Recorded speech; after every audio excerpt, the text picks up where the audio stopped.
Hey, what's up, Lockhart ISD? How you doing? My name is Derrick David Bryant. I'm a business owner. I'm also a father. I'm a minister at a local church, and I'm also on the city council. Now, I'm the second African American on the city council here in Lockhart, Texas. And besides taking selfies, I actually do some work, okay? I just don't take selfies. We actually do some work, and we help govern the city of Lockhart, Texas. This month, it's Black History Month. It is February. I'm pretty sure along your school career, you have heard about Black History Month, right? Every February, we talk about Black history and the heroes in America that had a lot to do with the building up of our nation. And so Black History Month is an important celebration. It honors and acknowledges African American legacy throughout all the history of the United States. Now, we're in a time right now where you are aware that there is some social injustice going on, okay? And our country has had a history of not treating African Americans fairly. Well, I believe that time is changing. I believe we're moving to a place where, yeah, we've come a long way, but yet we know that we have a long way to go. So one thing I like about Black History Month is we get to talk about some of these things. And for many of us, if you look like me, these are things that we need to know that we have somewhere to go. And even if you don't look like me, it's good to know American history. Let me tell you this, Black history is American history. Now, you might have heard of certain people like, okay, do this for me. I'm gonna name a few individuals. And if you've heard of these individuals, keep score, okay? Like 1, 2, 3. All right, individuals like Harriet Tubman, like Sojourner Truth, like Mahalia Jackson, like Cicely Tyson, like Hank Aaron, like Martin Luther King, Malcolm X, Frederick Douglass, Gabriel Prosser, Nate Turner, Oprah Winfrey, Tyler Perry. Now I got 12 so far. How many could you keep up with? You know what? The list keeps going on and on and on and on. Now, I'm not gonna dance because I don't want to embarrass nobody, okay? But you get it. It goes on and on and on, okay? As a matter of fact, tell me if you know who this next person is. 50 years ago, a great American in whose symbolic shadow we stand today signed the Emancipation Proclamation. This momentous decree came as a great beacon light of hope to millions of Negro slaves who had been seared in the flames of withering injustice. It came as a joyous daybreak to end the long night of their captivity. All right, so who was that? It's a pretty simple one, right? You guessed it. That was the Reverend Dr. Martin Luther King Jr. giving his famous I Have a Dream speech right there in Washington, D.C. You know what? This week, we're going to do things just a little bit different. This is not going to be your ordinary Black History program. So this is a Black History program, Caldwell County edition. See, I told you this was not going to be your ordinary Black History program. We're doing a Caldwell County style edition.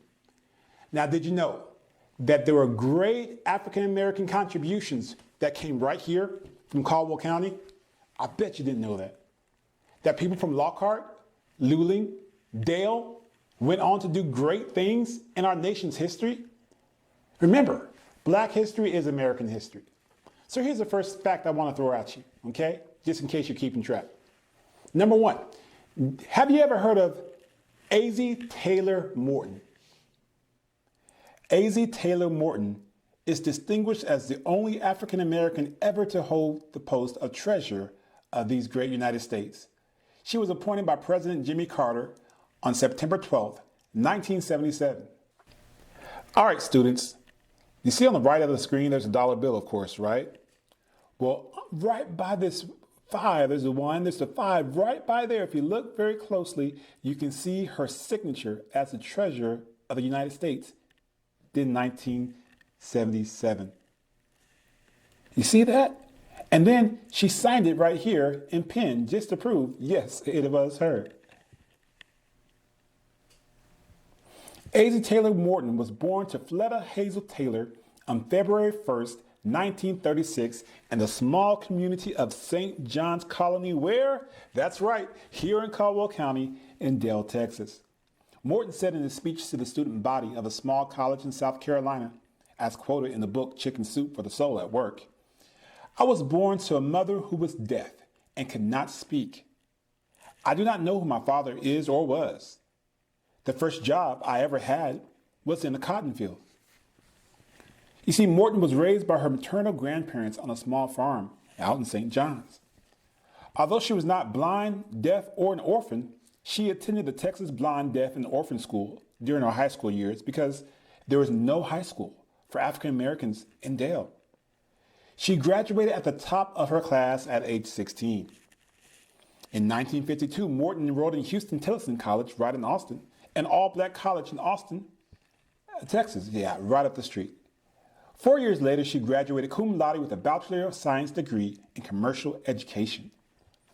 Although she applied to graduate school at the University of Texas, her admissions was denied on the grounds that she did not have enough undergraduate courses based on Texas University policies of not allowing African Americans into its undergraduate programs. In spite of this emotional setback, Morton began a fulfilling and successful 45-year career. "Nothing has to remain the way it is if that's not the way a person wants to be," said Morton in Chicken Soup for the Soul at Work. Let's talk about politics and politicians for a second. Now, let me tell you this. All politicians aren't bad. You're looking at one. But I wasn't the first African-American council person.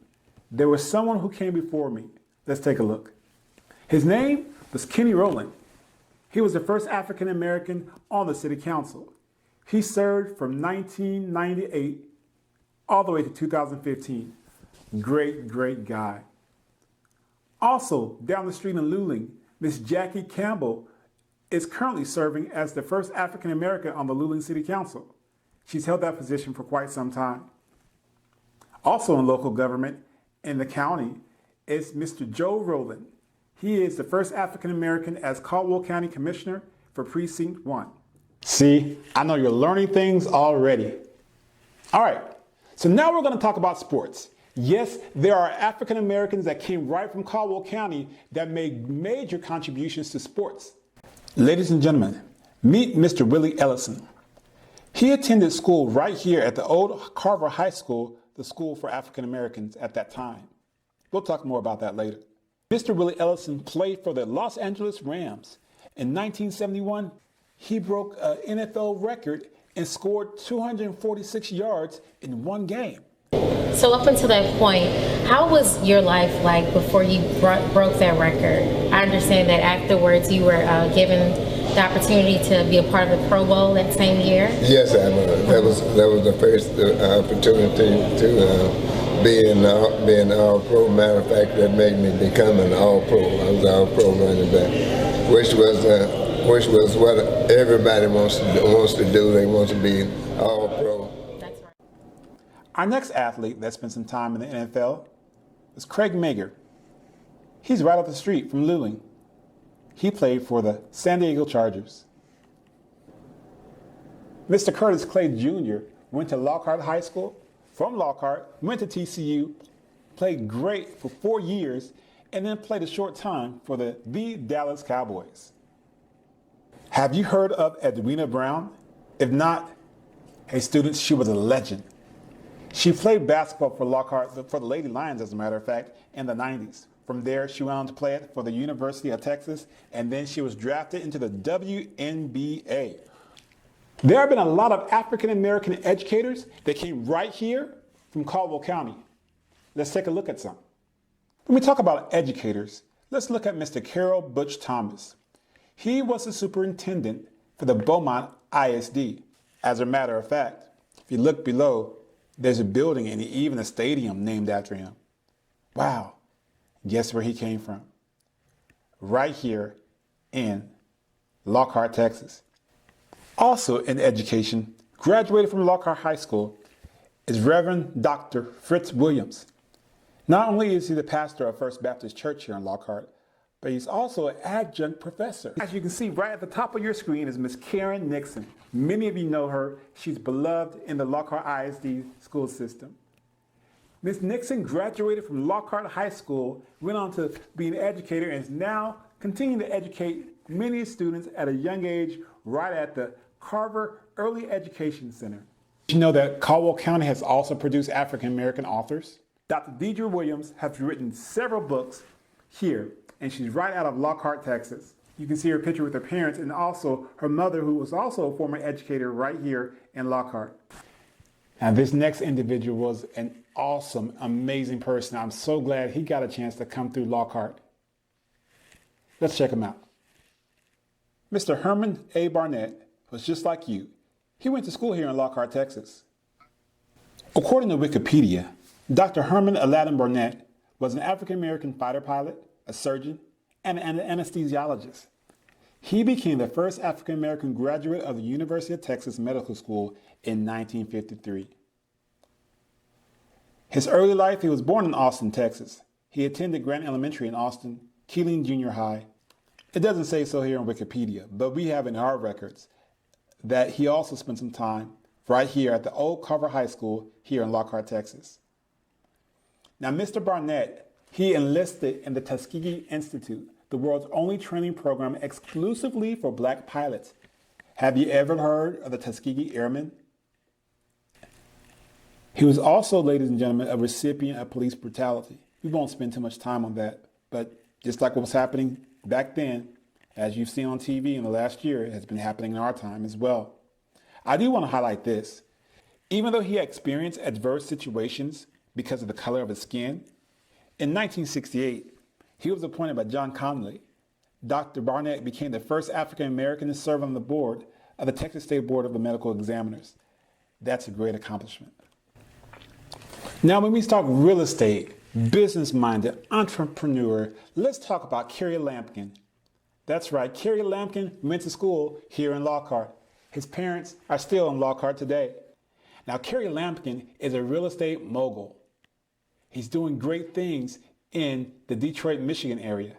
As a matter of fact, he was pictured and picked as real estate investor on the Power 20 magazine, celebrating top CEOs around the country. So great African American entertainers in the world of music right here from Caldwell County. Mr. Curtis Clay. Now, not the Curtis Clay that played for the Cowboys. No, this is his dad, Curtis Clay Sr. He is a great musician, an awesome singer. The photo here is when he was singing over in Osaka, Japan. That's right, performing all the way across the world. And he went to school and has family and roots right here in Lockhart. In the early 2000s, we had a gentleman by the name of Solly Williams from Luling, Texas, become a great producer, producing music worldwide. Also, another young man from Luling getting an award just right in 2018 and 2019, Mr. Kingsley Green. When we talk about community organizers, Caldwell County has not fallen short in that list either.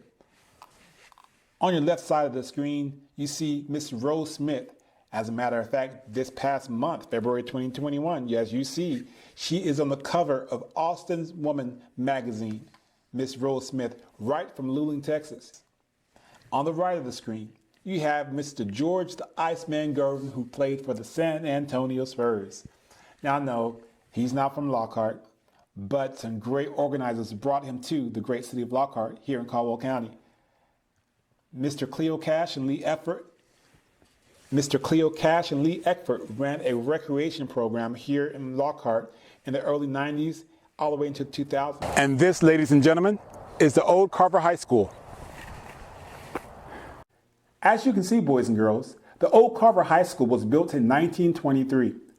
And guess what? It's still standing today. When you get a chance, go take a look at it. There are great things going on, and it's in the process of being upgraded and restored on the outside. Many individuals have gone to this school and gone on to do great things in our nation's history. I appreciate your time. Mr. Mark Estrada, thank you for allowing me to speak to your students, school board, staff. Thank you for allowing me to come and share a little bit about Black history from my perspective here locally on the ground. There's a lot of history right here in Caldwell County. A lot of adversity that the people we talked about chose to overcome. Okay? Even with A.Z. Taylor Morton, how she was raised in Dale and raised with a mother who had a disability. It was hard to communicate, and she didn't let that stop her, though. She kept going. She kept pursuing. She didn't stop. She rose to prominence where she became the treasurer for Jimmy Carter in his presidency. We talked about Dr. Herman Barnett, how even he was brutalized by police, but he didn't let that have a chip on his shoulder and have rocks in his jaws and be mad at a certain group of people. He chose to rise above the adversity. What will you choose to do when you're faced with adversity in life? Do you give in? Do you throw the towel? Do you sit there and fold your arms and, or do you rise above it? An old school song with Bugs Bunny, a cartoon, and Michael Jordan talked about rising above, right? You believe you can fly. I believe I can touch the sky. So despite what you go through, despite life's adversities, African Americans have experienced a lot of adversity throughout history. Black people, people like me were enslaved. We went through a lot from the inception of this country all the way until even going through some things. But it's gotten better. Yes, it has. And it's going to keep getting better. We rise above. So whose legacy are you following? You now know you don't have to just watch people on TV and watch your favorite athlete and watch your favorite rapper or musician or whatever. There's people that right here in our county that are walking now or that have walked the same paths that you walked that you can look to, that you can pattern your life after. Mr. Ira Guyton. Ira Guyton was the first African American to serve on the school board for Lockhart ISD in the late 80s to early 90s. Well, guess what? The name Guyton sounds familiar because his son, Tom Guyton, now serves on the school board following in the footsteps of his father. Curtis Clay, as we talked about earlier, great musician. Coach Clay, if you know Coach Clay here in the area, many of you know him. He's mentored many people, right? Well, Curtis Clay, his son, became a Dallas Cowboy. Whose footsteps are you choosing to follow? You see, growing up, I faced some adversity. Growing up, I couldn't talk right. Growing up, I went to speech therapy for a long time. Growing up, I rode the short yellow bus. Growing up, I was picked on. Growing up, people couldn't understand me. I had to make a decision. Am I going to be the label they say I am? Or am I going to rise up and be who I know I've been called to be? Am I going to say, give in to what people think about me? Or am I going to rise up and find out what am I really made of? So you can give into the adversity, you can give into the label, you can give into what people think about you, or you can rise up and be who you've been called to be. So what if you make a bad grade? How is that going to define you? Or are you going to get in there and study? So what, you've been called names. Yeah, and sometimes it does hurt. But there's greatness inside each and every one of you. We learned that at Carver, the black school at that time from 1923 to before it was segregated, produced many people like Olympians, doctors, educators, military men, business owners, educators. Lockhart has been producing, Caldwell County has been producing fine people for a long time. And I believe you're one of them. Yes, you are one of them. Rise up and be the student, the young man, the young lady that you know you can be. Despite adversity, despite what you might look like, what you might sound like, be who you've been called to be. So as you learn about Black history this month, learn about it. Do some digging, do some research, ask questions. Start a conversation, a dialogue. It's healthy. Black history, it's American history. It's more than just a month. It's every day. So whether you're white, Black, Latinx, Asian, whatever you are a part of our history. You are a part of Lockhart. You are a part of Caldwell County. You are a part of America. And it's coming together that makes things like this even more beautiful. We're learning our history more than just what the book tells us. Having dialogue, having conversation. Thank you for your time. If you have any questions, ask your teachers. If you don't know, you better ask somebody. That's how you learn. I appreciate it. You have a great day, and Black history is our history.